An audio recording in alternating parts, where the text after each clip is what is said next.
Welcome to Tamara Lynette Tales. I'm Tamara, and I spill the tea on your favorite reality stars. Married at First Sight, Season 15, Episode 3 and 4.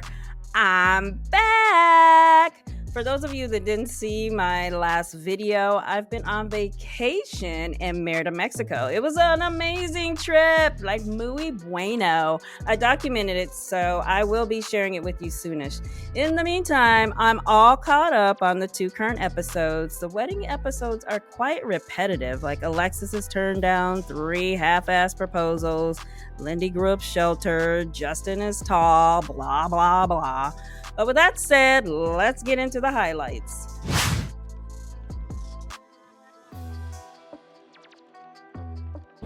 This segment started with that fake cliffhanger as to whether or not her dad will give his blessing and walk her down the aisle.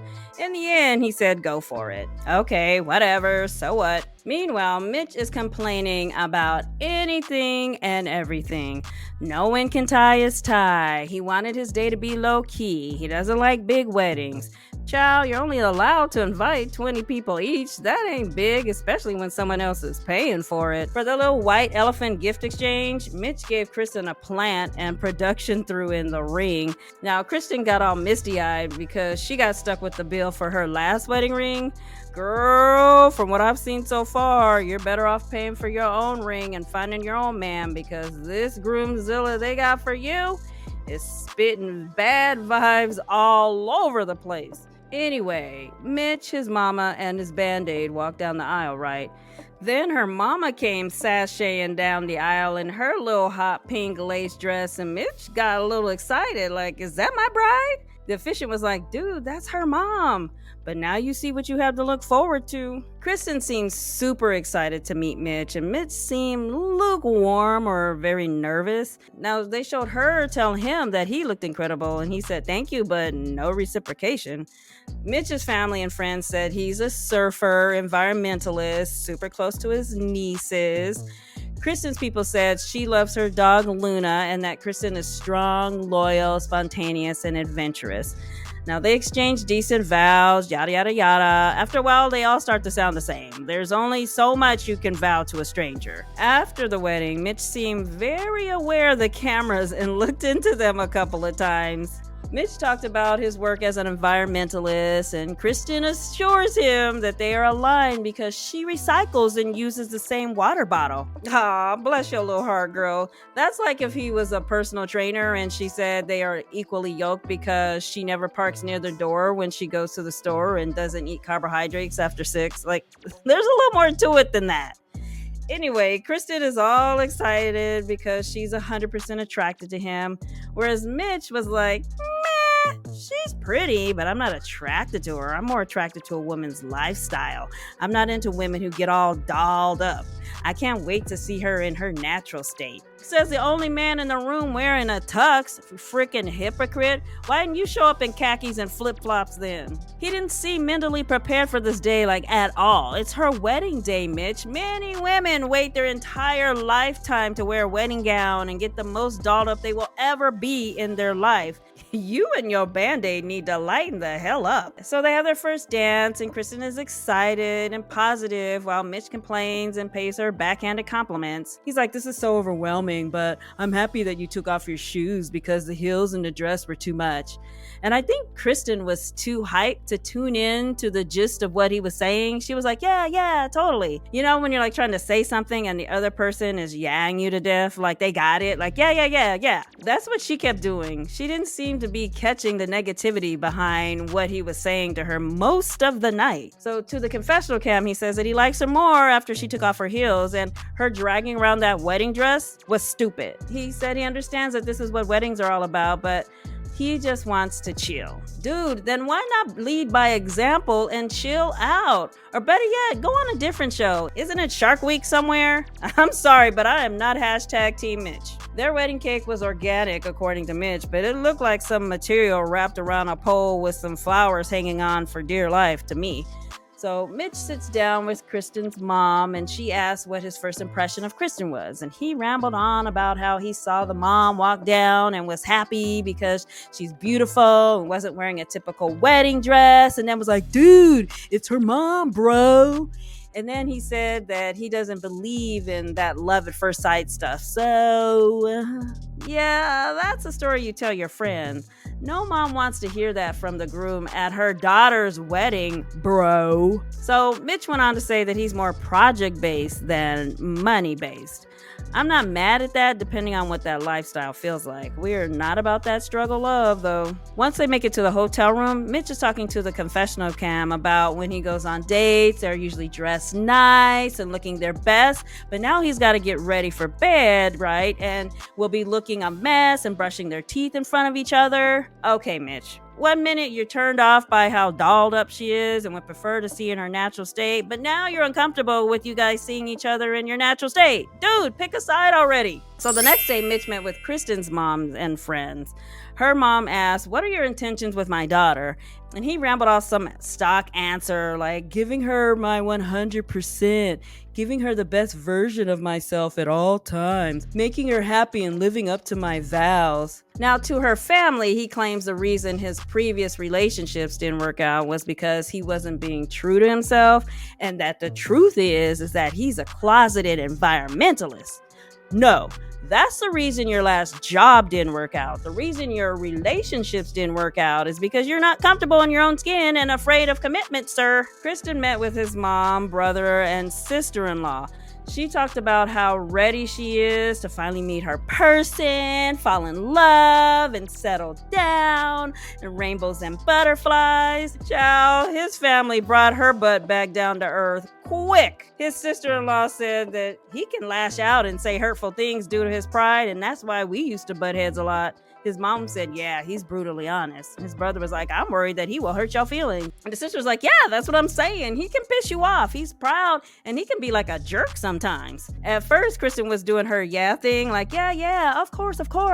But by the end, she was just sitting there nodding her head, taking it all in like, damn. So on day 1 of the honeymoon, Mitch acknowledged to Krysten that he's observed that she's assertive. Now, he said he's more go with the flow. Okay, I don't know about that. Like, I have not seen that at all, Mitch. But he appreciates that she asserts herself. He feels like he needs that. Now, I don't feel like he needs an assertive woman. I feel like he needs to be single.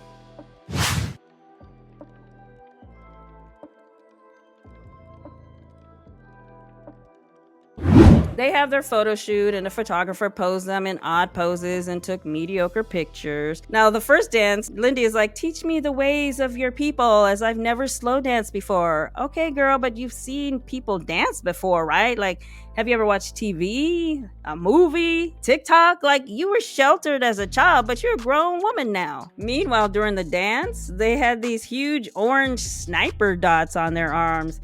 Now, I know San Diego's a military town, but dang, like, who's targeting them? Miguel asked if she speaks Spanish, and she said she's obsessed with Spanish, even lived in Spain for a little while to learn it, but didn't take it serious, so I didn't learn it. So, are you really obsessed then? And at the reception, there were like these Miguel church fans circulating around. Like, I didn't understand that at all. Now, Lindy was talking to Miguel's sister. The rest of his family didn't attend, and she's saying all the right things about working through conflicts as a team. But we've all heard her friends say she's got a short fuse and spirals down a pit of despair easily, so there's that.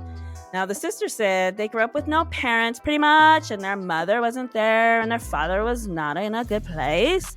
So, meantime, Lindy's brother asked Miguel if he believes in a higher power. Now, remember, they are super religious. So, Miguel said he doesn't like organized religion, and then turned into a rambolino, just a rambling. Who am I to say is wrong? I mean, if one person believes in Jehovah and another believes in Christ. Who am I to say the other is wrong? Like, how do you know? And like, how do they know? The brother was like, I'm disappointed that my sister married someone who doesn't believe in Christ. And Miguel doesn't know how to handle that, so he's just stumbling his way through it like, I don't gravitate towards believing. Now, this was new. Mitch and Miguel ran into each other in the bathroom. Their weddings were at the exact same time, I guess? So later, when it came time for bed, Lindy couldn't find her pajamas and seemed a little panicked and annoyed with production. Like, I can't find my pajamas. Can I get some light in here, please? I can't see. Now, Miguel took it in stride, but he did take note of it and filed that moment away in his Lindy database. So the next day, Miguel met with Lindy's mom, brother, and friend. They warned him about her spiraling and lashing out personality. Then they started preaching to him about what the Bible says about sex, explained to him that they are just getting to know each other and that they should take their time before having sex. Mama and brother, he's a grown man and your daughter is not a virgin. Waiting 2 or 6 months is not going to change that. So Miguel, who doesn't seem to ever know the right thing to say to them, said, things are starting to percolate, so it will happen. Miguel, that is the opposite of what they wanted to hear. Meanwhile, Lindy met with Miguel's sister and friends, and his sister came at her about their astrological signs. You're Gemini, and he's a Cancer, and I read that they are not compatible signs, so how are you going to deal with that? Talk about a weird question.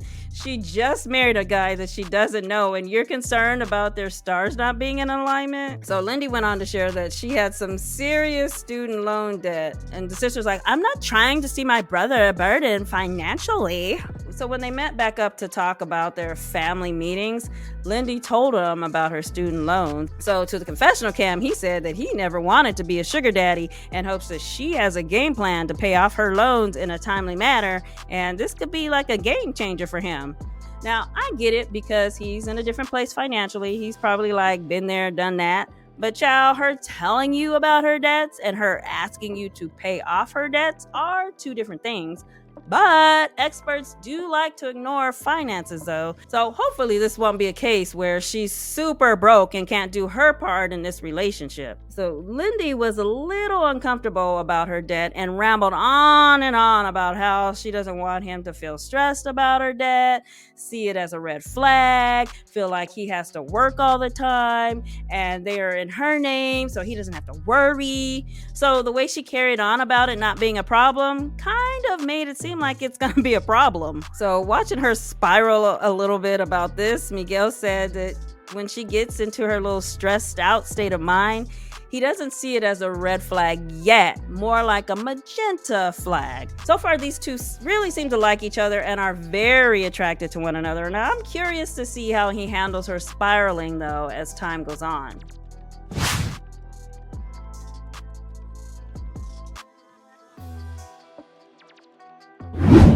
Stacia says she's got butterflies kissing Nate. They seem to be chatting and getting along. She's a little taken back by his female friend, though. That friend is carrying on about game nights, hiking, and watching sunsets, while Stacia's looking at her like, not with my man. We mostly hear Stacia rave about how perfect he is for her, but we don't necessarily hear much commentary on how he feels about her. So when it's time for bed, he told producers that they will probably relax and have pillow talk and cuddle. And so they asked, would you rather cuddle or have sex? And he's like, well, I'd rather have, yeah, he caught himself. He 100% wants to have sex. But the following morning, it doesn't appear as though they had sex. So Nate and Stacia, they talked about insecurities, and his is being light-skinned and not feeling accepted sometimes. So fortunately for him, Stacia said she's dealt with that as well, growing up basically not being black enough for the black kids and not being white enough for the white kids, and found herself not having many friends and eating alone. But she said now she could care less what people think. But he still struggles with it sometimes, and it looks like she will be good for him in that regard to help him get through it. I'm glad they're talking about this. Maybe it will help somebody else who's struggling with the exact same thing. Now, Stacia met with Nate's friend and dad, and she told them that she's a workaholic, 10 to 15 hours a day, and she can be stubborn and want things her way. And Nate met with her friends and mother, and her friend asked about the freak in the sheets comment at the wedding. I mean, how can you not say anything about that ridiculous comment? He claims he's willing to wait and not the type to bring it up, like what's up with the sex. Not buying that for 1 minute. He told his friends and producers that he hopes they will get busy on the wedding night. He definitely has an expectation. So he went on to admit that he had to file bankruptcy due to a failed business venture with one of his friends, and that he only met his mother once on his 12th birthday. They were like, "Here's your mom."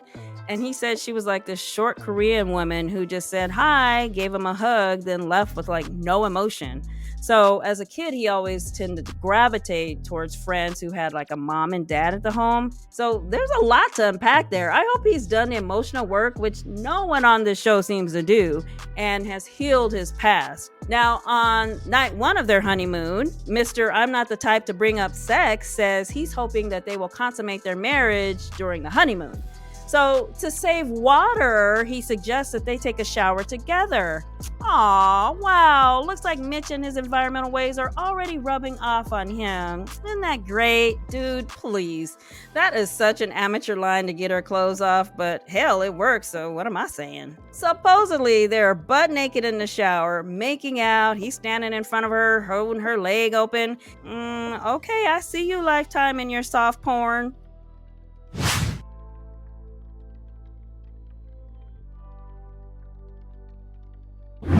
Justin is super happy. Now, Alexis told him she's a firecracker and feels like he'll let her be free and do her. And to the confessional cam, she says she feels silly about being so superficial when she first saw him. And now that she's gotten to know him, she's feeling him. But whatever with that, y'all need to let that woman go to bed. She looks like she's had a long day. Now, her friends were real friends. They grilled him to make sure he was good enough for their friend, but when he asked for red flags that he should look for, they said, we'll never tell, then walked away. Now that's what I'm talking about. Last season, the friends roasted the bride and grooms. Now when it came time to remove the garter belt, dude went all in, gyrating on the floor, dove up under her dress head first, and grabbed it with his teeth. Then gave her a sensual wet kiss. Now, if their families were wondering what sex is gonna look like between those two, whoop, there it is. Now, when they finally made it back to the room, she was just a mumbling. I couldn't understand half of what she said. For example, he said, "We are officially married." And she said, "Mr. Amanaja, see also." He said, "I checked on everybody on your side and everybody on my side, and everyone is okay. Actually, everyone non-predicted. I'm the baby, so everybody spoils me. And actually, my grandma tended me, and I'm a nekna and grandspana. I was a debutante and senior class president." He said, "I was senior class president too, and my slogan was, I may be tall, but I stand for y'all."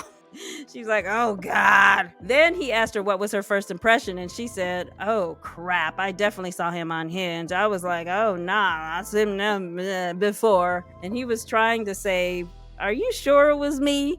And she was like, "No one else in San Diego is 7 feet tall." And he was like, "Okay, yeah, you're right." Okay, but wait a minute. He was carrying on about how she looks at me, touches me, and kisses me, and makes me feel wanted, and that's different from me. Say what now, Mr. Every Woman Wants Me for My Meat?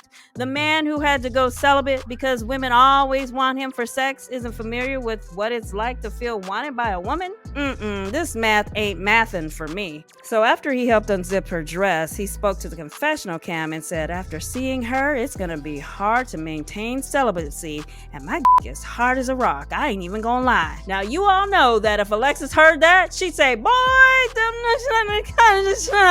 next morning, Justin said, "My wife snores." She's like, "Sorry, baby." Then he said, "I watched you sleep." And she said, "You watched me sleep? Well, you did say you are nimni." Child, this mumbling, they had to put up subtitles this time. She said, "You did say you like R. Kelly." So Alexis met with his friend and mom, and his mom asked how was your night? Yes, sir, still a little bit. Then she told them about her 3 proposals, and both of them raised their eyebrows like, what's wrong with you? And Justin met with her mom and sisters. Now, one of her sisters said that you can tell a lot about a person by the way they respond when they are angry. And that's so true. It's easy to be fun and say the right thing during the good times. So he said he's an emotional person and he'll cry with them. Now, I can just see it now. Their baby's crying. Alexis starts crying and mumbling. He's crying. Not a dry eye in the house. Now, later they get their honeymoon basket. Child, why did they let her read the card that told them where they were going? She didn't know how to read the name of the city, so they couldn't even get excited because they couldn't even understand where they were going. Puerto Vallarta, Puerto Vallarta. Justin said, just because we start off celibate doesn't mean we have to end celibate. To the confessional camp, she's like, if he with it, then I'm with it, so let's get it. So far, these two seem to be off to a good start.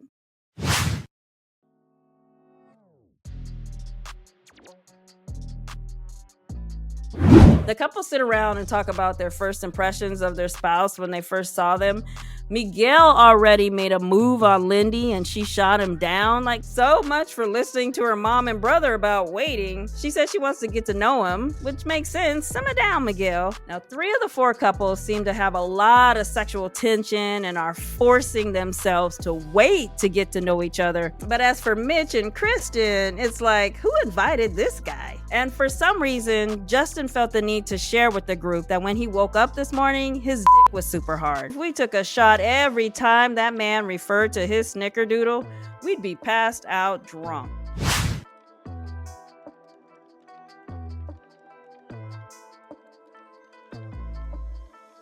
So Morgan is bummed that her wedding is delayed, but trying to give herself a little pep talk to stay positive. And Ben said he was trying to be careful leading up to the wedding, like to avoid getting sick, but it happened anyway. The wedding was only delayed like a couple of days.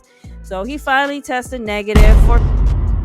It's finally their wedding day, but at this point, I'm just like, take them to the Justice of the Peace off camera and fly them to meet with the other couples at the honeymoon. I am so over the weddings already. But anyway, Morgan doesn't have a relationship with her father, so he doesn't even know she's getting married. So she wants to walk down the aisle by herself.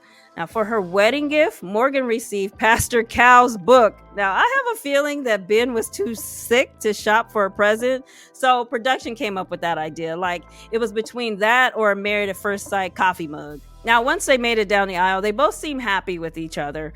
Now, Ben's friends and family said that he's a proud mama's boy who values her opinion on everything, and luckily, she allowed him to marry a stranger. Now, Morgan's family mentioned that she likes to play violent video games. So Ben memorized his wedding vows, and I guess he had some time on his hands while he was sick to do so. They both seem to be happy with each other so far. It's a little too soon to know if these two will click, but being a cheap mama's boy will drive the average woman crazy, so I'm interested to see how this plays out.